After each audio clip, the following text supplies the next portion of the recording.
kulang siguro sa production, pero I think sa 8 attempts, I think sa tatlong yun, dalawang 2 points, isang layup. I think I can consider na okay naman yung ginawa ko. Pero yun nga, nagkulang kami, daming lapses. I think pinakamagandang gawin nun is mag-adjust na lang. Pero right now, gusto lang namin pahinga, clear yung mind namin, and focus sa Game 6. Pero ang ganda ng simula mo kanina. Yes.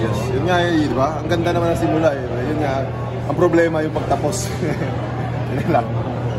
Okay. Yung sa pagtapos na yun, nabanggit mo nga, yung dalawang tira ni Scotty.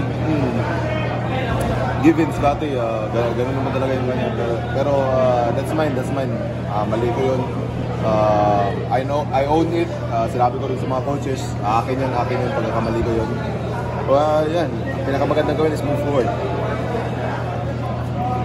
Thank you, amigo. Thank you, amigo.